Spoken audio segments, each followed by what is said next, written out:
sekarang ini banyak sekali kisah tentang seorang pria yang wajahnya pas-pasan tetapi dapat mempersunting seorang wanita yang cantik banget.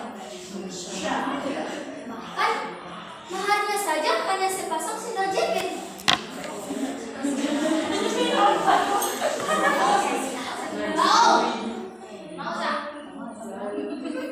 Hal inilah para jodoh merasa tidak yakin atau merasa tidak percaya. Ada bahkan yang sampai berbuli, ada bahkan yang adalah guna, ada santet atau pelet dan sebagainya macamnya. Tetapi setelah diteliti, ternyata cintanya si wanita tersebut sangat dalam dan sangat tulus. Dan tidak tampak pada mukanya ada rasa paksaan. Ternyata di zaman Rasulullah SAW kisah tersebut juga terjadi pada sahabat Rasulullah yang bernama Julaibib radhiyallahu anhu. Siapakah Julaibib radhiyallahu anhu? Julaibib radhiyallahu anhu adalah seorang sahabat yang tidak populer di kalangan pada sahabat-sahabat lainnya, dan juga Julaibib tidak orang yang tidak terpandang di kalangan para Ansar. Wajahnya yang buruk dan juga hitam dan penampilannya yang pendek dan juga lusuh membuat banyak orang sering membuli dia dan menjauhinya, bahkan tidak ingin dekat-dekat pada Julaibib.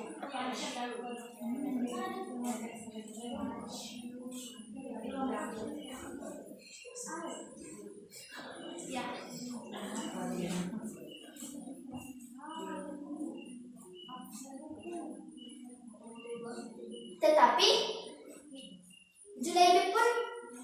Julaibib adalah seorang anak yang terlahir tanpa diketahui siapa kedua orang tuanya, dan juga Julaibib radhiyallahu anhu adalah orang yang tidak mempunyai nasab yang jelas. Di zaman dahulu, orang yang tidak mempunyai nasab yang jelas dianggap sebagai aib yang sangat besar. Tetapi di balik kekurangan Julaibib tersebut terdapat banyak sekali kelebihan. Julaibib radhiyallahu anhu adalah orang yang bertakwa kepada Allah Subhanahu wa taala dan juga Rasulullah sallallahu alaihi wasallam.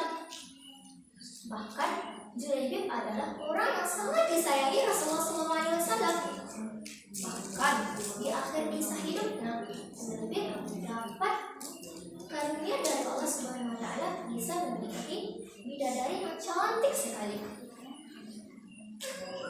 Di suatu hari, Rasulullah SAW selesai sholat pergi menemui Julaibib dan berkata, "Wahai Julaibib, apakah kamu tidak ingin menikah?" Kata Rasulullah SAW. "Bagaimana bisa aku menikah ya Rasulullah? Siapa yang akan menikahkanku ya Rasulullah?" Jawab Julaibib. Kemudian Rasulullah SAW menjawabnya, "Aku ya Julaibib, aku yang akan menikahkanmu," kata Rasulullah. Dengan penampilan tersebut, Julaibib pun menoleh ke arah Rasulullah dan berkata, "Bagaimana bisa ya Rasulullah? Aku ini orang yang tidak mempunyai apa-apa. Aku adalah orang yang melarat ya Rasulullah." "Kamu tidak orang yang melarat, Julaibib. Di mata Allah, kamu tidak orang yang melarat," kata Rasulullah SAW. Kemudian Rasulullah SAW pun membawa Julaibib ke rumah sahabat Ansar yang terpandang dan berkata kepada sahabat tersebut, "Nikahkanlah putrimu denganku," kata Rasulullah SAW.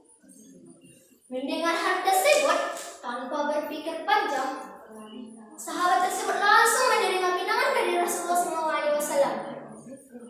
"Sungguh hal yang luar biasa ya Rasulullah, ketika engkau dapat menjadi menantu di rumah ini," kata sahabat tersebut.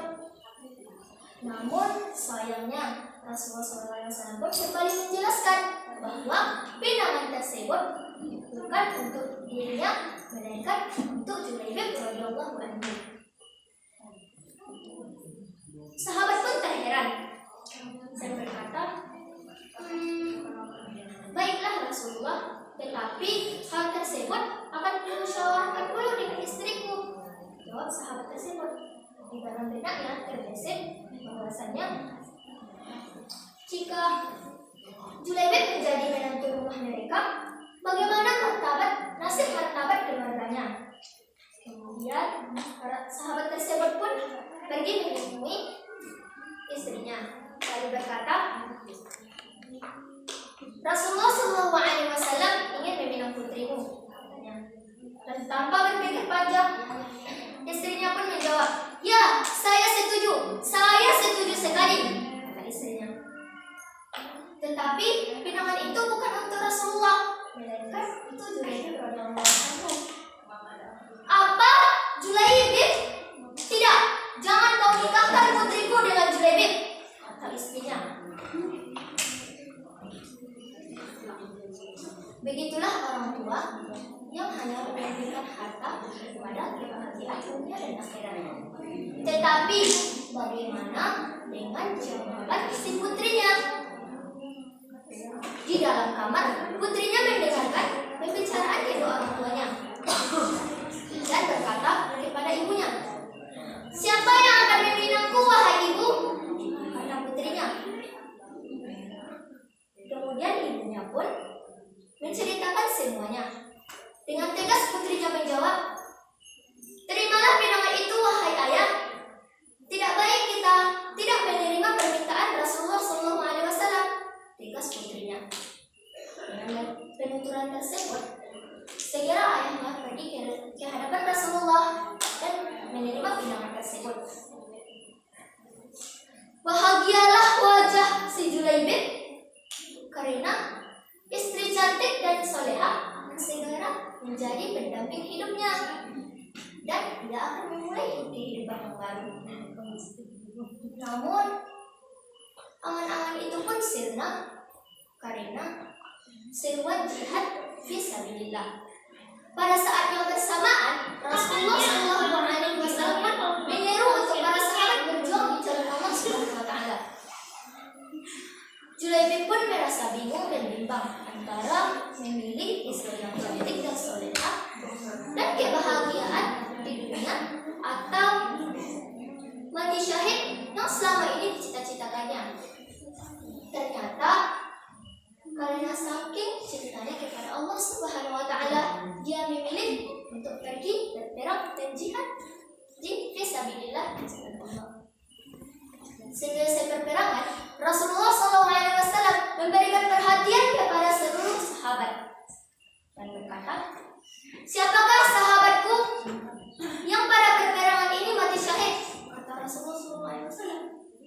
Para sahabat pun menjawab, fulan ya Rasulullah. Rasulullah pun terus menjawab, tetapi tidak ada satupun para sahabat yang menyebutkan nama Julaibib. Mendengar hal itu, Rasulullah SAW pun bersabda, sesungguhnya aku telah kehilangan seorang sahabatku Julaibib. Carilah ia, perintah Rasulullah SAW. Kemudian para sahabat pun pergi mencari Julaibib. Dan ditemukanlah Julaibib tersungkur di tanah dengan luka-luka dan darah di sekujur tubuhnya, dan di sekelilingnya terdapat 7 orang kafir yang telah terbunuh. Melihat hal itu, para sahabat pun pergi menjumpai Rasulullah dan mengatakan kepada Rasulullah di mana lokasi Julaibib, dan Rasulullah pun pergi menemui jasadnya dan berdiri seraya bersabda, dia telah membunuh 7 orang kafir ini. Sesungguhnya dia adalah aku dan aku adalah dia, kata Rasulullah SAW. Setelah itu Julaibib pun disolatkan dan juga dimakamkan dengan tangan Rasulullah SAW sendiri. Setelah pemakaman selesai, terjadilah sebuah peristiwa yang sangat luar biasa. Rasulullah SAW menangis sejadi-jadinya dan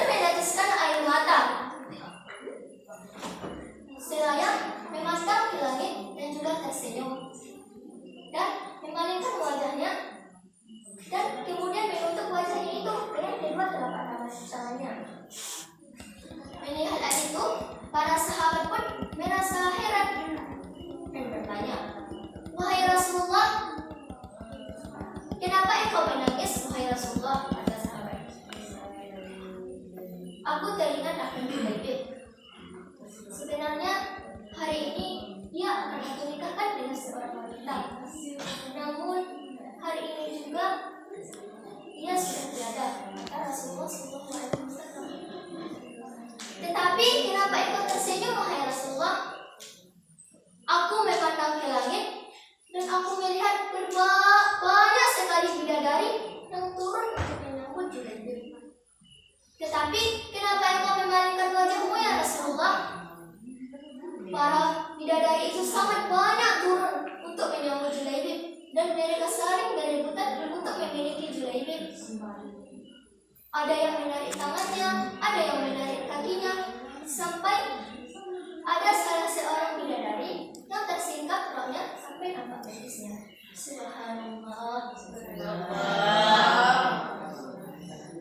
Dari kisah ini, bagaimana dengan wanita yang akan diistri Jubair tadi?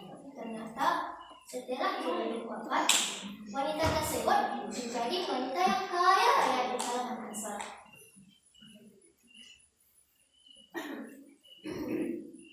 Demikianlah cerita yang dapat saya sampaikan. Dengan cerita ini dapat kita simpulkan bahwa harta yang paling berharga adalah ketakwaan kepada Allah Subhanahu wa Ta'ala. Kekayaan, harta, jabatan itu semua akan sirna ketika ajal menjemput. Harta tak sebanyak bangsawan, rumah tak seindah bangsawan, namun para bidadari berebut untuk memiliki sosok Jubair. Sampai di sinilah yang dapat saya sampaikan. Kalau ada salah dan jawabannya saya minta